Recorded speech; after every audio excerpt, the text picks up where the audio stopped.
Dreifiregla er regla sem gildir í margföldun og samlagningu, þess að blanda því.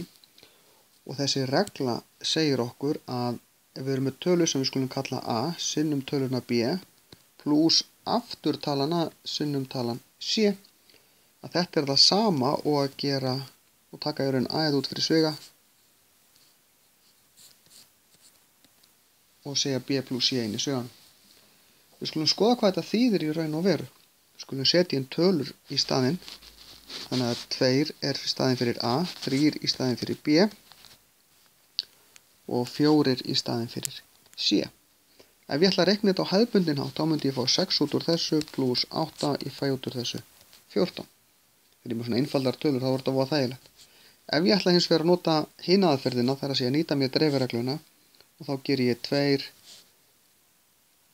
3 pluss 4, 2 sinnum 7, sem er líka 14.